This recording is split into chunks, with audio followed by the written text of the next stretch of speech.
Glória a Deus. A paz do Senhor Jesus Cristo, amados, nós continuamos com o nosso tema, a liberdade para escolher. Eu queria que você abrisse sua Bíblia, por favor, lá em 1 João, lá no final da Bíblia, capítulo 2, 1 João capítulo 2, a partir do versículo 20 ali, eu quero ler. 1 João 2, 20.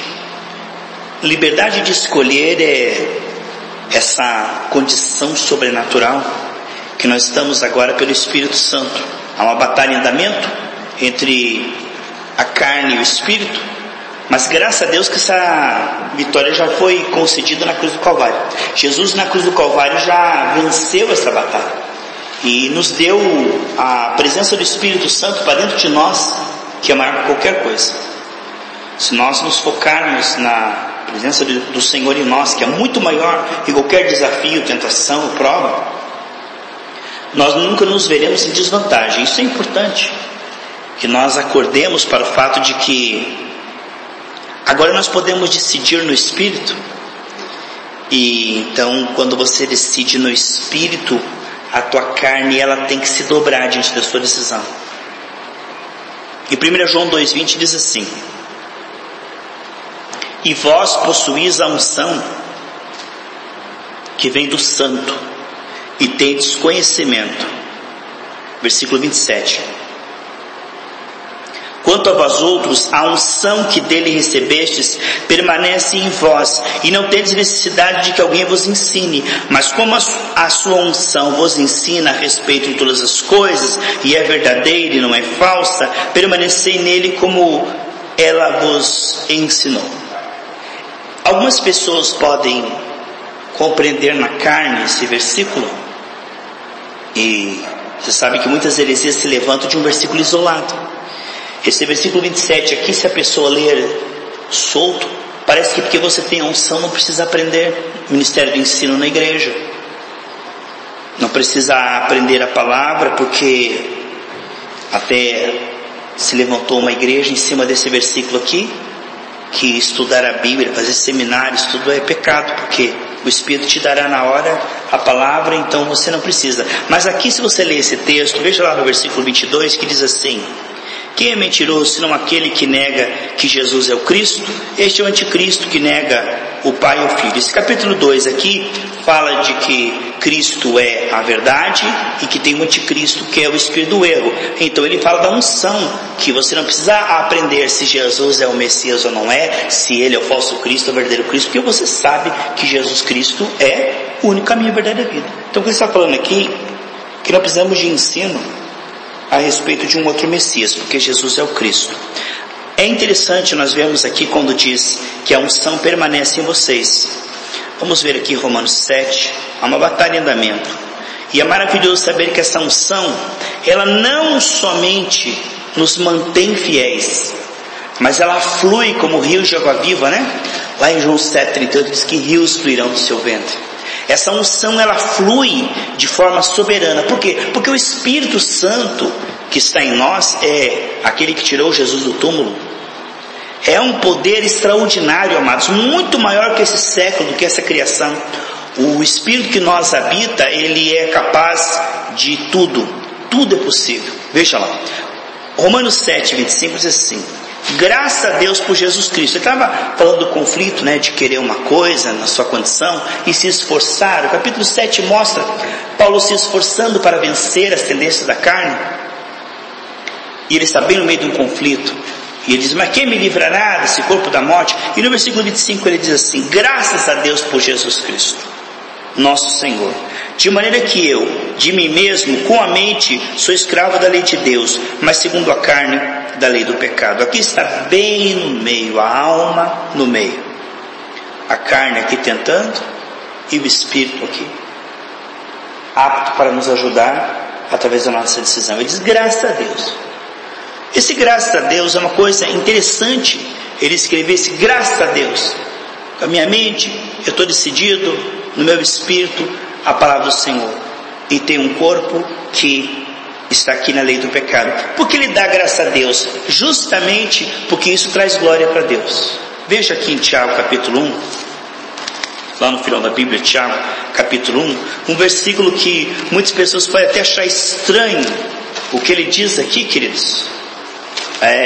Bate com Romanos 7,25, diz assim, Tiago capítulo 1, versículo 2: Meus irmãos, tende por motivo de toda alegria o passar por várias provações ou tentações, sabendo que a provação da vossa fé, uma vez confirmada, produz perseverança. Ora, a perseverança deve ter ação completa, para que sejam perfeitos, íntegros e nada deficientes. Dizendo, olha, fique feliz quando tiver esse conflito e vocês passarem pela prova, pela tentação e decidirem no Espírito e escolherem, porque isso fará de você uma pessoa perseverante e completa. Então, é neste exercício, nessa batalha entre carne e Espírito, que você decide o Espírito, é ali que você começa a ser aperfeiçoado e crescer. É uma coisa dolorosa, mas é uma coisa necessária, e é uma coisa aqui que ele diz, veja-se como bem-aventurado. Paulo, escrevendo em Romanos 7,25, ele chama então de bem-aventurado a si mesmo, por estar bem no meio desse conflito, porque veja bem, no passado o Senhor perdoou todos os nossos pecados. No presente, o Senhor nos dá a sua unção, a sua presença, o seu Espírito, para que nós possamos decidir o contrário das tentações. Isso é um tapa na cara do diabo. O diabo vem com o prato de lentilha, nós meditamos na palavra, escolhemos os valores e atendemos a renunciar àquilo. Cada vez que nós renunciamos àquilo, nós estamos ficando mais fortes. Então, a tentação em si não é um pecado, ela é uma oportunidade para pecar, e quando ela é renunciada, isso traz glória para o Senhor. E então nós estamos aqui neste mundo. No passado o Senhor nos perdoou dos pecados, no presente Ele nos livra do domínio do pecado. O pecado não tem domínio sobre nós, diz Romanos 6,14. E no futuro nós vamos ter um corpo glorificado e seremos livres da presença do pecado. Lá no céu não tem tentação. Então nessa dispensação nós somos livres do domínio do pecado, não do assédio do pecado, mas do domínio do pecado. O pecado nos convida, nos assedia, mas não nos domina, quando nós compreendemos a nossa posição por causa da presença do Senhor. Isto é a liberdade de escolher. Esta é a liberdade dos filhos de Deus. Isto que é glorioso, ver um José tentado e ele renunciar. Ver Sadraque, Mesaque e Abednego dizer assim, ou Misael, Ananias, Azarias, ou vocês se dobram diante da estátua, ou vocês são jogados no fogo. E eles não se dobram. Isto é um espetáculo para anjos e demônios. Isso traz glória para o Senhor. É sofrido, mas como é maravilhoso ver Daniel não negar o Senhor e ir para a cova dos leões, mas não negar o nome do Senhor. E todos os dias somos entregues à situação. E Paulo diz, graças a Deus. Veja só que interessante. Aqui em Romanos capítulo 8, versículo 23. Então você decide no Espírito, amados. A alma se submete, né? Você está pensando uma coisa, é interessante nós descobrirmos, muito importante, amados, se o inimigo escolhe 7 chaves, Romanos 8, 23, é que a liberdade de escolha, diz lá em 2 Coríntios 3, 17, onde está o Espírito, ali está a liberdade, que Deus nos deu a liberdade de escolher o contrário da nossa carne. Muitas pessoas dizem, não, pastor, esse sentimento é tão forte que ele me domina. Você está falando de forma antibíblica. O Senhor não nos colocou abaixo. Lá em Efésios 1, 22, 23, ele diz que nos colocou acima de principados e potestades. Então quando uma pessoa ela se faz de fraca, ou ela se faz de derrotada, ou ela se faz de vítima e se vê em desvantagem, ela está com um sofisma na mente, ela está enganada pelo inimigo. Porque biblicamente falando, nós temos a liberdade para escolher o contrário da nossa carne.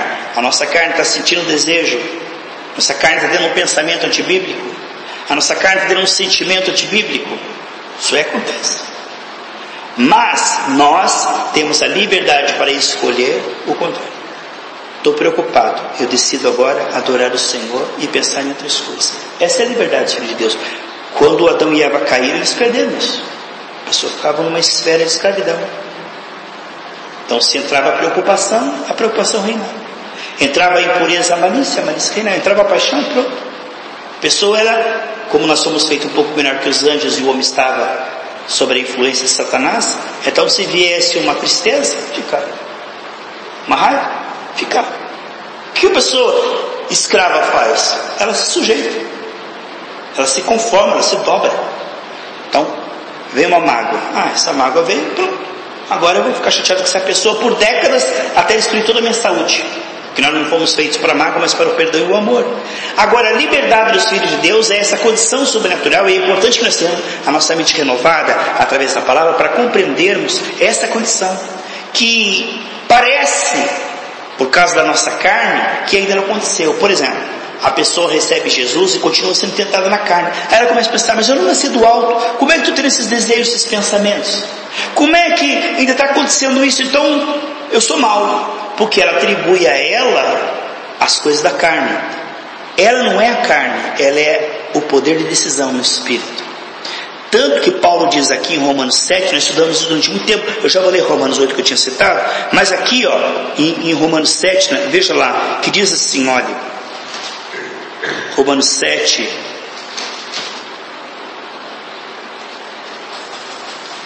(21, 22). Então, ao querer fazer o bem, encontro a lei de que o mal reside em mim. E aí ele diz no versículo 18, porque eu sei que em mim, isto é, na minha carne, não está falando nele, mas na carne, tá? Ao 18. Aí ele diz assim, porque no tocante ao homem interior, que é o nosso espírito, nosso verdadeiro eu, nossa nova criação em Cristo Jesus, como diz lá em 2 Coríntios, 5,17, eis que tudo se fez novo, fala do nosso verdadeiro eu, ali que nós devemos começar.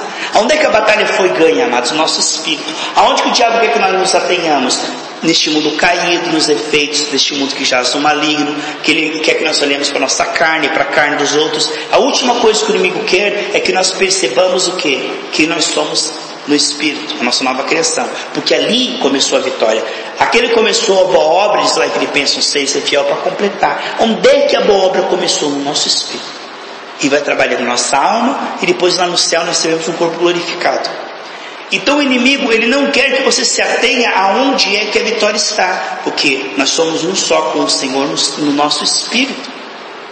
E aqui diz que no homem interior eu tenho prazer na lei do Senhor. O que significa? Deus diz assim, depois dessa aliança que falhou, a aliança falhou não porque Deus falhou, mas por causa da carne do homem, a antiga aliança falhou. Deus diz, eu farei uma nova aliança que escreverei na sua mente, no seu coração a minha lei, e eles obedecerão a minha palavra. Essa é a nova aliança. Então na nova aliança, amados, olha o que está aqui em Romanos 7, ele diz, no homem interior eu tenho prazer na lei do Senhor. Então quem é o teu verdadeiro eu?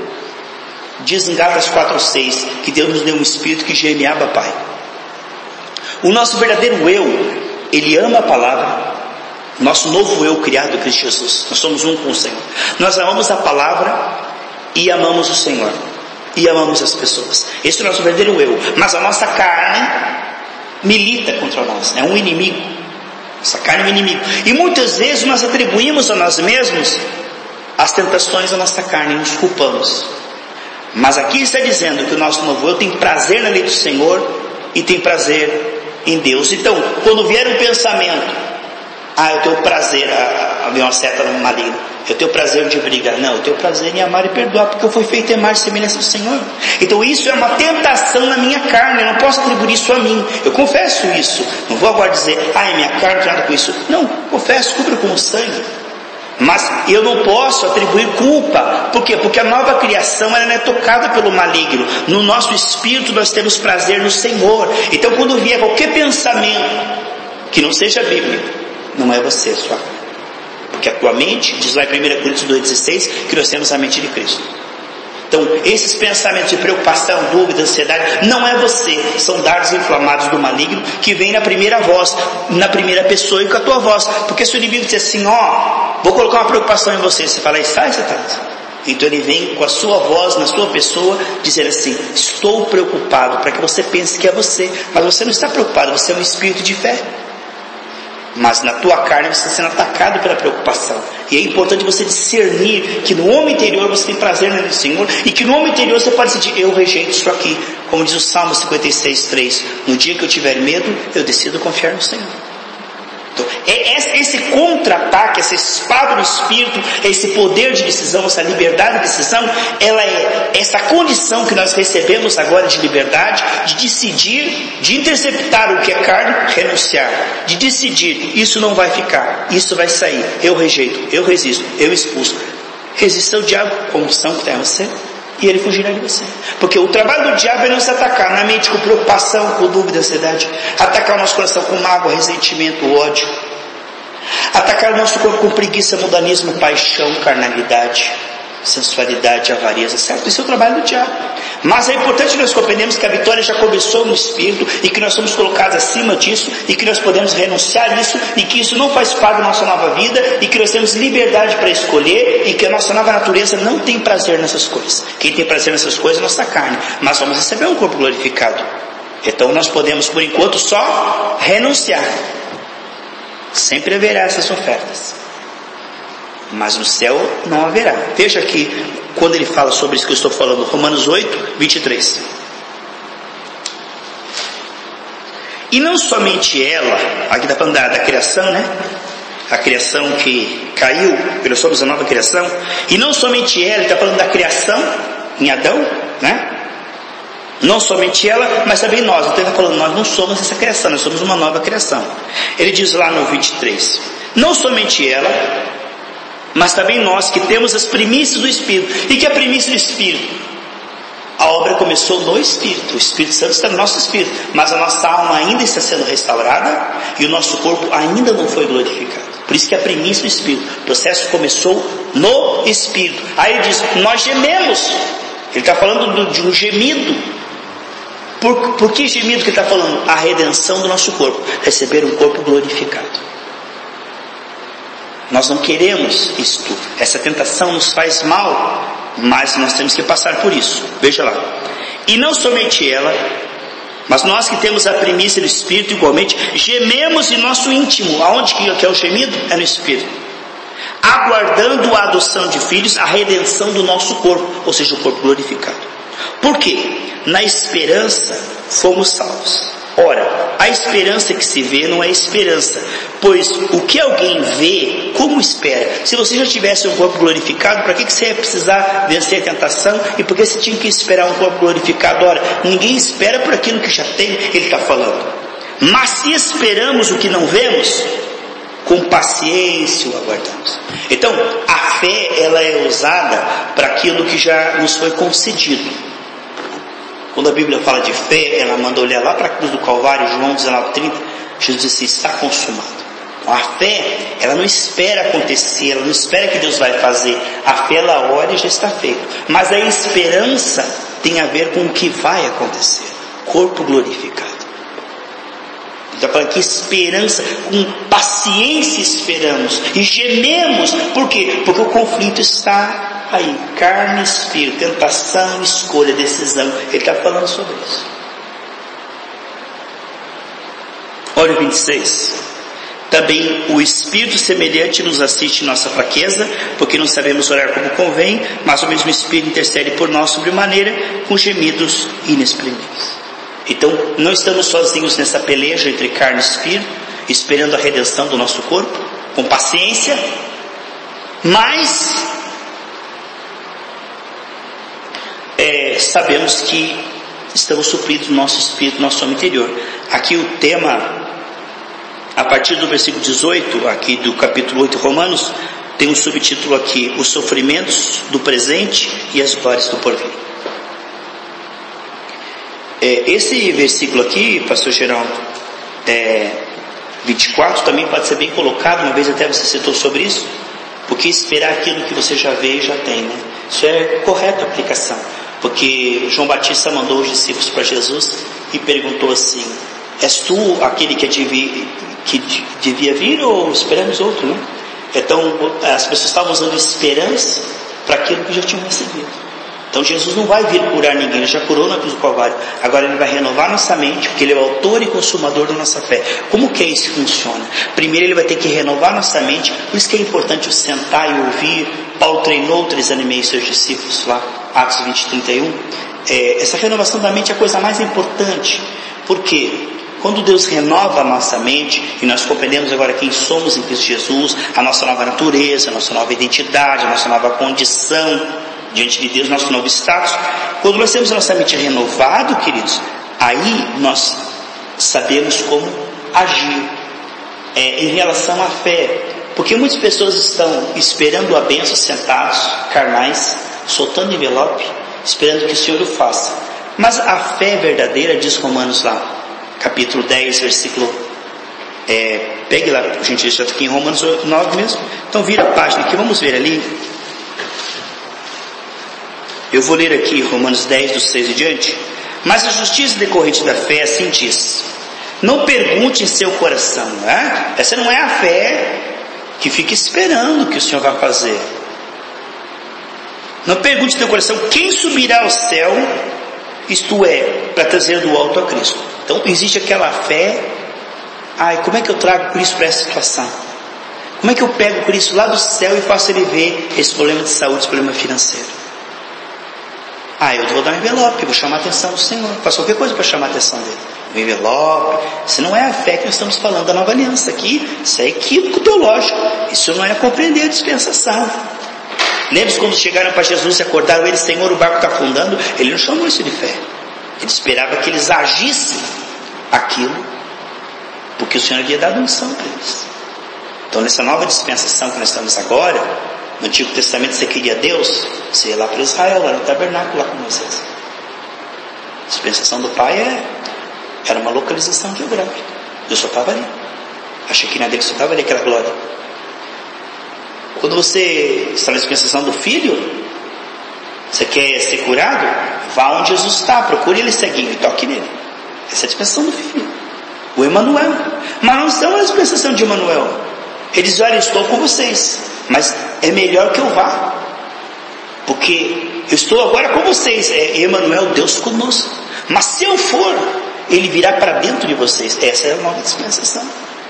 Tanto que lá em Colossenses 27 diz: esse é o mistério, Cristo em nós, esperança da glória. Nem 1% dos cristãos compreendem essa dispensação do Espírito, a qual nós estamos, que não vai lá no céu tentar chamar a atenção de Jesus e trazê-lo para a situação. Veja lá, continua lendo. Nem descerá no abismo 7 para levantar Cristo dos mortos. Como é que eu faço? Para ir lá em Jerusalém, lá no túmulo dele, para ver se pega alguma unção, para ver se resolve a situação. Então a fé, ela não vai tentar trazer Deus lá do céu para olhar na situação, e nem vai lá no túmulo para tentar tocar em alguma coisa mística. Porém, se diz a palavra. Agora sobre a dispensação, amados, o que Jesus fez quando ele estava em corpo físico, ele faz agora através do nome dele, em nome de Jesus. Ele diz lá em João 14:12: quem crê em mim fará as mesmas obras e fará maiores. Ele nos deu o seu nome, seu Espírito, sua presença e a sua palavra. Veja, há essa dispensação agora. Porém se diz, a palavra está perto de ti, na tua boca e no teu coração. Essa é a fé da nova aliança. Esta é a fé dessa dispensação. Não é tentar fazer com que o Senhor faça, mas crer que Ele já fez, renovar a sua mente e crer com o seu coração e confessar com a sua boca a palavra de forma perseverante. Semear luz nas trevas, porque a palavra de Deus é luz, a semente da nova criação. Deus criou o mundo e agora Ele está recriando através da palavra, porque houve os efeitos da queda. Mas onde Jesus passava, Ele dizia para o cego: enxerga, Ele dizia para o aleijado: anda, entende? O que nós vemos aqui é que nessa nova criação, a fé, ela age o quê? Você renova sua mente, compreende o que Jesus Cristo fez na cruz do Calvário, compreende que você é em Cristo, compreende que você é corpo de Cristo, que a presença dele sai em você, crê com o coração e fala com a sua boca. Lá em Marcos 11, 23 e 24 diz assim: se você crê com o seu coração, não duvidar e disser a este monte, ele se moverá. Então esta é a fé de Jesus. A fé de Jesus era sempre dizer ao problema, é dizer a infecção, é dizer, Deus chega diante das trevas e diz: haja luz. Essa é a fé do Filho de Deus. É a fé que anda com Ele, crê com o coração e fala com a boca, não a circunstância, não o que a sua carne está sentindo, não o que os seus olhos estão vendo, mas a palavra de Deus. Entende? Chega no vale de ossos secos e diz: esses ossos secos podem se juntar? Aí Ezequiel diz assim: o Senhor que sabe. Diz: então profetiza. E diz lá em Ezequiel 37:7: quando eu falei, conforme o Senhor me falou, os ossos começaram a se juntar. Esta é a liberdade dos filhos de Deus. Você ouve a palavra, ela entra para os seus ouvidos, ela trabalha, renova sua mente, você ora, ela vira ânimo, ela vira o querer e o efetuar. Então isto é a manifestação dos filhos de Deus. Isto é a fé igualzinha a que estava em Jesus, que ele diz: quem crer em mim fará as mesmas obras e fará maiores. Então estamos aguardando um novo corpo. Isto é tão importante que tenhamos esclarecimento, porque senão, quando nós somos tentados no nosso corpo, nós nos culpamos e nos sentimos imundos, e nos sentimos indignas, e aí nosso ministério é freado. Se não compreendemos que o sangue de Jesus nos purifica de todo pecado, e que essa tentativa do diabo em nossa carne, que ser tentado não é pecado, porque Jesus em tudo foi tentado e nunca pecou, nosso ministério será muito limitado. Quem sou eu, pastor? Com esses pensamentos aqui eu confessei, mas quem sou eu para pôr a mão naquela pessoa? Veja, a pessoa ela está atribuindo a si sujeira, chamando de imundo aquilo que Deus santificou. Ela já confessou, o sangue já tirou aquele pecado, mas o diabo vem e diz: você tem esses pensamentos, você tem esses sentimentos, você tem esses desejos, e aí a pessoa se culpa, se sente suja, indigna, e Deus não pode usá-la, não porque Deus não tenha poder, mas porque ela crer-se indigna, ela se crê culpada. Então o diabo lucra muito quando nós não compreendemos que o corpo ainda não foi glorificado, e que é normal ser tentado, e que isso você renuncia, é glória para o Senhor. Que não é pecado ser tentado, e que você tem poder para renunciar isso. É muito importante compreendermos isso. Isso é uma coisa muito importante. Se nós não entendermos isso aqui, nós não temos ministério, porque quem é que nunca é tentado na mente, no coração, na alma, nos sentimentos? Não é verdade, amados? Isso que gera um conflito. Em Efésios 2:10 diz assim, que Deus preparou uma vida para nós andarmos, mas Ele preparou antes de nós, nascermos. Então isso não tem como fracassar. Há uma vida sobrenatural nos concedida. Efésios 2:10 diz assim: pois somos feituras dele, criados em Cristo Jesus para as boas obras, as quais de antemão preparou. Ele preparou antes, para que andássemos nela. Então há uma vida sobrenatural. Você pode decidir vencer, porque Deus já te fez mais que vencedor. E tudo vai se dobrar diante de toda decisão. A sua carne, os problemas, as doenças, as misérias financeiras, problema familiar, cegueira na família. Essa unção, ela é soberana, que está fluindo de você. Creia que essa unção não só te mantém fiel. É muito importante para você honrar o Espírito Santo na sua vida. Você crê na eficácia do Espírito Santo na sua vida. Quando você pisa em um lugar, diz assim: olha, a unção que está em mim, ela está fluindo tão forte que ela está tocando as pessoas, porque é o que a Bíblia diz. Essa unção, ela é soberana. Lembre-se que Jesus, por onde ele passava, vamos ver um exemplo, amados. Lucas 8:28. E é o mesmo Espírito que estava em Jesus, está em nós, amém? Lucas 8:28, 29. E quando viu a Jesus, aqui está falando do demônio que atormentava aquele gadareno, Gesareno. Lucas 8:28. E quando viu a Jesus, prostrou-se diante dele, exclamando, dizendo em alta voz: que tenho contigo, Jesus, Filho do Deus Altíssimo, rogo que não me atormentes. Porque Jesus ordenara ao espírito imundo que saísse do homem. Então veja só, queridos, que há tanta unção em Jesus, há uma liberação tão grande de unção, e quando Jesus fala, os demônios são atormentados. Você tem que crer que essa unção está em você. Se entrar num lugar onde tenha demônios, eles ficarão atormentados. Veja, o diabo diz: não me atormentes. Até ali, o diabo estava agindo livremente, é o mundo que chaça o maligno. O diabo estava atormentando aquela pessoa.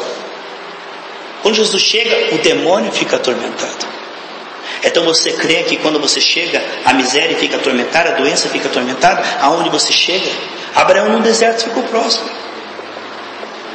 Então essa unção precisa ser percebida, porque senão ela não é usufruída. O Espírito vai habitar em nós, e quantos que vivem como fracos? se julgam fracos, incapazes. Não, a unção que está em nós é a mesma unção que estava em Cristo. É o mesmo Espírito que atormentava demônios. Aqui, ó, Jesus chegou ali, o demônio ficou atormentado. Atos capítulo 8, isso não é apenas em Jesus, para que nós vejamos que isso continua com o seu corpo, a igreja. Atos capítulo 8, quem crê que essa mesma unção está na sua vida? É a verdade, Ele nos deu o seu Espírito. Atos 8, 6. As multidões atendiam unânimes às coisas que Filipe dizia, ouvindo e vendo os sinais que ele operara. Pois os espíritos imundos de muitos possessos saíam gritando em alta voz, e muitos paralíticos e coxos foram curados, e houve grande alegria naquela cidade. Essa é a unção, esse é o Espírito que está em mim e em você. Não para que nós percamos para a nossa carne, para as provas, para as tentações, para os demônios, mas não só uma unção que nos mantém fiéis, mas é uma unção que por onde nós passamos, ela é soberana, ela é muito forte, ela é maior do que o planeta inteiro. Aonde você pisar pelos seus pés, creia, há uma unção de prosperidade, há uma unção de cura, há uma unção de alegria, de consolação. Porque o Senhor não nos diria, ide, consolai todos que choram, e não nos capacitaria para isso. Seria crueldade te mandar fazer algo sem te capacitar. O que nós vemos é que estamos supridos. Há um Espírito em nós, preparado para gerar uma atmosfera que muda os corações e as mentes. Lembra quando Jesus chegava na casa do pecador, ele se arrependia. Essa é uma unção liberada. Só que muitas pessoas vivem como se essa unção não existisse. Sabe o que elas percebem?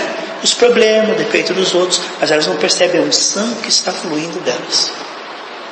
O diabo não quer que elas pensem nisso, porque se você resistir o diabo com fé e com unção, ele vai ter que fugir de você. Mas se ele disser assim, eu sou forte, você é fraco, você é burro, você é imundo, você é indigno, então você freia. Lembra que Saul era ungido para prevalecer. Deus colocou ele como rei, né? Mas ele se sentia indigno, fraco e se escondia. Davi disse, não, mas a unção está em mim, já me ajudou tantas vezes, eu creio que se eu for lá eu dou conta. E foi lá e Deus confirmou. Então essa é a geração de Davi. Quem crer em mim fará as mesmas obras e fará maiores. Em Tiago capítulo 2, eu já li para vocês que quando você passar por muitas tentações, não tenha medo. Por quê?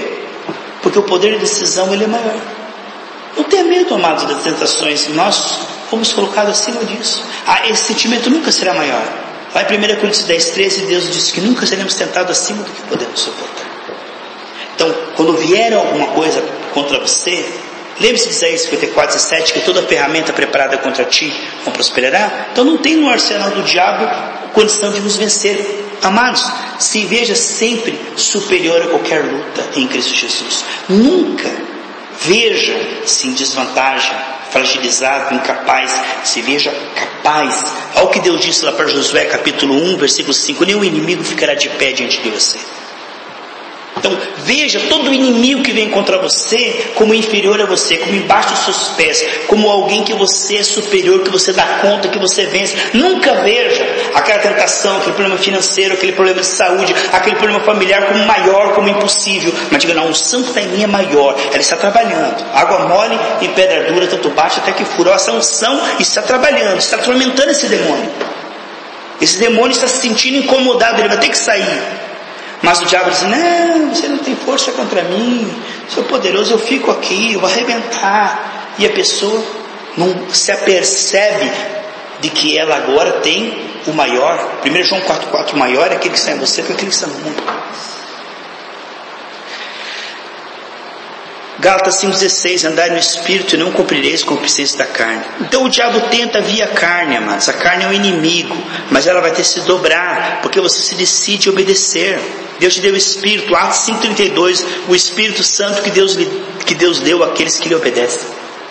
Eu obedeço a essa palavra, eu decido em linha com essa palavra, darão dois juntos se estiverem de acordo. Eu decido que eu sou o que a Bíblia diz que eu sou, eu posso o que a Bíblia diz que eu posso, e eu tenho o que a Bíblia diz que eu tenho. E quando você pensa assim, faz que as lutas aumentam, porque não muda de uma hora para outra. Veja que José venceu, mas não foi do dia para a noite. Veja, amados, que Abraão venceu, mas não foi do dia para a noite.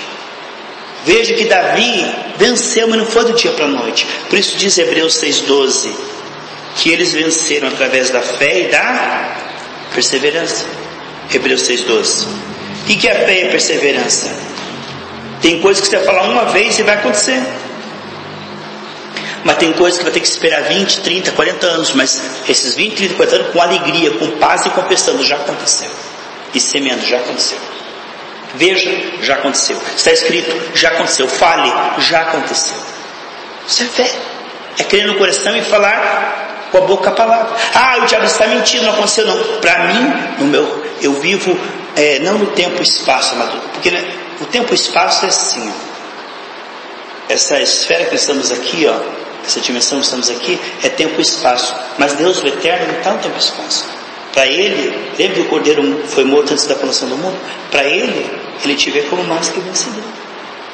Ele já te vê curado, próximo, cheio do Espírito Santo. Então, saia da dimensão tempo e espaço. Eu estava ouvindo outro dia uma pregação que eu achei interessante, do Poema Show, que ele fala assim, que quem está preso no tempo e espaço, ele está aqui, no presente, Rosana, esperando no futuro as coisas mudar. E quem sai do tempo e espaço, ele olha lá para o passado de já aconteceu e começa a falar no presente o que aconteceu no passado, e aí o futuro muda. É uma coisa meio doida a minha solução é no passado, sim, não vai acontecer no futuro. A minha solução é crer no presente, que no passado o Senhor já me deu o futuro. E a Bíblia diz lá em Marcos 11:24, se você crê que já recebeu, então te será dado. Primeiro você crê, depois você receber no visível. E a pessoa que está no tempo e espaço, ela fica olhando para o visível e dizendo, não aconteceu, não aconteceu, não aconteceu. Aí ela fica escrava do que ela está vendo com os olhos físicos. Mas a fé, ela não é a certeza das coisas que você vê, mas a fé é a certeza daquilo que Deus falou com você. Deus disse para Abraão que ele era pai de uma multidão, e ele creu. Ele olhou para as estrelas e falou, eis vai ser o meu número de filhos, e creu. Então a fé não está baseada nos 5 sentidos. A fé está baseada na palavra de Deus. Que Deus te abençoe em nome de Jesus. Amém, amados? Em nome de Jesus.